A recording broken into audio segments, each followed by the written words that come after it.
So the question being posed to you at the moment, as lawyers, is whether the legal standards you've heard described, in light of the evidence you've heard presented, would, in your opinion, speaking only for yourself at the moment, warrant either a federal grand jury, or if you wish to offer an opinion, on a New York grand jury, or if you wish to offer an opinion on a New Jersey grand jury, and you can make your opinion specific to a particular crime or not. In the interest of time, I leave that to you.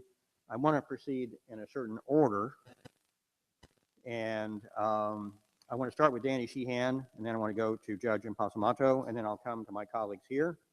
And if there's any time left, I will add my thoughts. Mr. Sheehan? I would actually say that at the present time, without a more focused investigation that was able to, in a potential petition to a grand jury, to designate specific people with specific accusations of specific overt acts that they undertook, et cetera, connecting them to particular criminal statutes, that there's not more a more than a 1% chance, in my opinion, that any present judge or state or federal judge or prosecuting authority would allow the petition to be put in front of a grand jury. And if they were to make such a decision, that they would, the prosecuting attorney in that jurisdiction would be authorized by the judge to supervise that grand jury, and they would undertake an aggressive campaign that wouldn't take them more than a couple days to get the jury to return a no bill. So that I would very clearly reemphasize what I've said any number of times, that the avenue that needs to be pursued here is to take one of the statutes, one of the rare statutes that has been passed by legislature, state and federal, to authorize private attorneys to function as a private attorney general, to do the prosecuting in a civil context. I believe that's the way to go on this. That I don't want people to be illusioned into thinking that simply because there's a conceivable way that this might be done. I think that the judges that have been appointed over the past decade and a half at all levels are not disposed toward unorthodox procedures.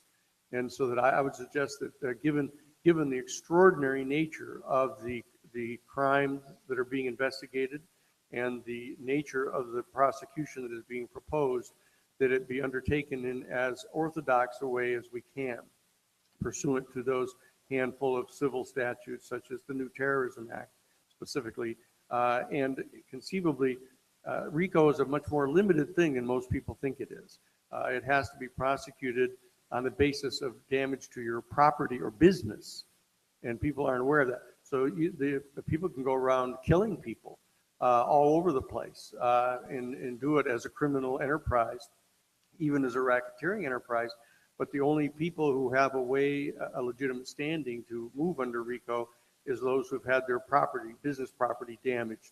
So I would think that that's likely not to be available to us with all of its great procedural advantages that it has. So I would, but under the Terrorism Act itself, I would propose that we are clearly going to be entitled, or one would be entitled to argue that there's a conspiracy here and utilize many of the same procedural advantages of RICO under a civil conspiracy, borrowing again from the Federal Civil Rights Act, to use that as a conspiracy theory to bring people in as co-conspirators and attribute to them the overt acts of others. So that's how I would very strongly propose that that this be pursued pursuant to Title 18 United States Code 2333A, the statute that gives us authority. And I hasten to point out that the statute of limitations that would apply to this would require, and I think this is an important thing for the word to go out from this point forward, this case has to be filed by January 2nd of 1919, because there's an 18-year statute of limitations that functions. The lifting of the criminal statute of limitations for a death case I don't think is going to be applied in the civil case here. There's an 18-year total statute of limitations from the day of the events. We sit here at the 15th anniversary, so we have approximately 3 years left to make the decision to bring this case under that new provision. And that's how I would do it. And I think that the discussion about the standards, et cetera, to be used in a potential criminal prosecution are helpful, but that the venue needs to be different than a grand jury. Understood. Judge, would you like to add some comments on whether you feel a grand jury is warranted or some other type of action as Mr. Sheehan has offered? I agree with the lawyer. My friend is very prudent. It is we need to be prudent because I think that we can make a good investigation as a legal of victims of legal of this association. And I ask you, this association of lawyers committee has juridical personality in order to ask to the grand jury or is excluded. Because in Italy, there are associations that can can charge the suspect. It is important because if we have, as lawyers, the possibility to charge and to go before the grand jury, we can make a defensive investigation in order to reinforce the evidences against some people that I have individuated. And I think that the procedure, civil procedure, that I don't believe very much because another procedure has been rejected in December of last year by the judge of New York.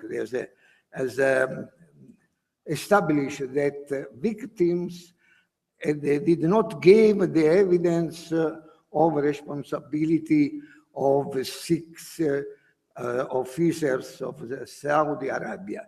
So I think that we can do a nice investigation and then we can go before the criminal, grand jury, criminal, not civil. I think that there are 2 kinds of grand jury. This is my idea. Thank you, Judge. So, Mr. Sheehan, if you would help me interpret what the judge is saying or asking, is he asking whether we might, through some procedure, be able to present the case that the Lawyers Committee develops directly ourselves to the grand jury? Well, he's suggesting that in Italy, that they have a unique system and that there are a number of associations that we might say are analogous, like the American Civil Liberties Union or the NAACP, that have a long-standing kind of reputation for doing these types of investigations, that they've been recognized as having the authority to come before an investigating magistrate who functions basically like the grand jury in Italy. And that's why this particular issue, one of the reasons the judge is here, is to look into that possibility, given the fact that there are foreign nationals that were killed from 90 different countries, and some of them are Italian.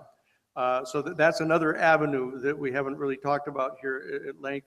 But what he's suggesting secondarily is that not to completely dismiss whatever conceivable chance there is to get a prosecution done, a criminal prosecution, but to pursue them in parallel, so that we move into the civil courts and to try the criminal courts as well, but not to delude ourselves as to what's going to happen in when the prosecutors say no. Understood. Okay. So thank you both, and I'll have some comments for both of your points at the end, hopefully briefly. But let's go from the far end. Mustafa, do you want to? Sorry, Mustafa, do you want to add your view on this? Sure. It's a tough question. It's a tough question because of some of the things that I know about New York law, and we sort of generally know about the law itself. There are a lot of different tools that you can use that empowers the people. But as Danny pointed out, there are also sort of like impediments. And impediments are not necessarily legal impediments. They're impediments that come from the court system itself, from the judges or from the prosecutor. So I think when we have the next session, I talk about sort of the different steps of the federal complaint, sorry, the felony complaint in New York, and how you can take that before a prosecutor, you get a little bit of a better idea of what tools are available. But the reason why the question is a tough one is I think there's a practical element and then there's a legal element. I think if I was to answer just purely on the legal element, I would say, yeah, a grand jury is warranted. Based on the evidence that I heard today from the experts, this is the type of evidence that you can present to a grand jury. People just like you, I mean, I know that here we're preaching to the choir, but if this was an audience of people that would say are not awake, and they were to hear the evidence from the experts today, I feel confident that they would probably say, I feel like some crime has been committed. I don't know by whom, but something is not right. The official story is simply not right. So legally, I would say yes, a grand jury is warranted, but I think practically I would say no. And one of the reasons is, you look at the audience here is a very good audience, but we need an audience where this whole place is filled and you have people waiting outside to get in. I don't know who was here earlier when Bill Jacoby spoke about the civil rights movement and sort of the progression, the formation of the NAACP and the whole civil rights movement all the way until King. That took years and years and years before we got to where we did. But that also took like a swelling of the population. You can use any example. It doesn't necessarily even have to be the civil rights movement. It can be any example where you have basically a population of people that believe something that's just not true. And you have to convince them of the opposite. Once you get to that point where you cannot be ignored anymore, I think practically that's when a grand jury is more plausible. If you were to go to a prosecutor, he can't just sort of, just throw it to the side. And even if you got a prosecutor to actually present the charges to a grand jury, we all know, especially those who are New Yorkers, with some of the cases we've seen recently, the prosecutor basically picks what evidence they're going to present to the grand jury. If the prosecutor wants a true bill to be returned, they would do a pretty good job at presenting the right type of evidence. If the prosecutor does not want a true bill, they'll do a very sloppy job at presenting the types of evidence that they think would probably end up in not getting a true bill. True bill meaning that there's no indictment, the case is dismissed. Oh, sorry, true bill meaning that there is an indictment, the case is dismissed, and no true bill meaning that there is no indictment and the case will be thrown out. So, as I said, I think that, yeah, there are two considerations. One is sort of the practical one, which makes it very difficult to, I think, move forward to the grand jury process. But the legal one, I think, is very straightforward. Okay. Thank you, Mustafa. And then we have Dave Mcilwaine. Do you want to offer your opinion on whether a grand jury is warranted or other actions? Sure. I think it's at least a three-prong action. I just want to mention, too, as far as getting on a grand jury, you're chosen in New Jersey through your voter registration list for a period of 16 weeks, once a week for the entire day. And also, if I didn't mention before, as regards to New Jersey standing, the Port Authority of New York and New Jersey own the World Trade Center towers. I don't know if I mentioned that. Now, as far as a strategy, I think Danny Sheehan's is right. I mean, he's the mentor here as far as the civil action, but I think that there's a lot more that needs to be done, because I think most of us will be doing nothing, or we'll just be hoping that something happens. I think we have to make it happen. I think we have to live this Bill of Rights, make it come alive. So I think there's more that's necessary. What we saw today with the presentations made by the scientists, the engineers, the architects, Graham McQueen, is enough if it's packaged and given to people to just drop their mouths. They'll say, my God. That has to be put together and it has to be presented to people. If you have to, and I'm willing to, go to every grand jury in New Jersey to try to get that to them through an assignment judge, even if it's a disc of some sort saying, hey, look at this, to get it going, or go down to Trenton and it'll interface within the Attorney General of the state of New Jersey. It's not been done before and it should be done. All right, so that we wanted to make the system work. It's rotten as anything. And we know as attorneys, it's how rotten it is when you go against it. It is. But it's not totally rotten. There are some good judges. There are some good judges. And maybe we get lucky. New Jersey does have a district court in Newark, as I mentioned before. So that would be one of the avenues, the grand jury. The other would be the civil action. And the third one is what we want in New Jersey, and I think we all want, is a new 9/11 investigation. It was never done. Period. It was never done. And you've seen right at the beginning where the first lesson you learn as a police officer, preserve the scene of the crime. And all that valuable evidence, forensic evidence, was all shipped over to New Jersey and cut up and shipped out to Asia. I mean, that's just the beginning. There are so many fallacies here. It's almost a treasure trove for somebody to want to pick out inconsistencies. There is no truth to the report that they put forward. Now you've got the 28 pages forward, the JASTA bill that just was passed. You've got some momentum, and we're being taken seriously. So codify, put it all together, because architects and engineers are doing it, and what this presentation today was all about. Get that evidence to the attorneys. Let us run with it. We run with it differently: civil, criminal, and with the citizens group. Thank you.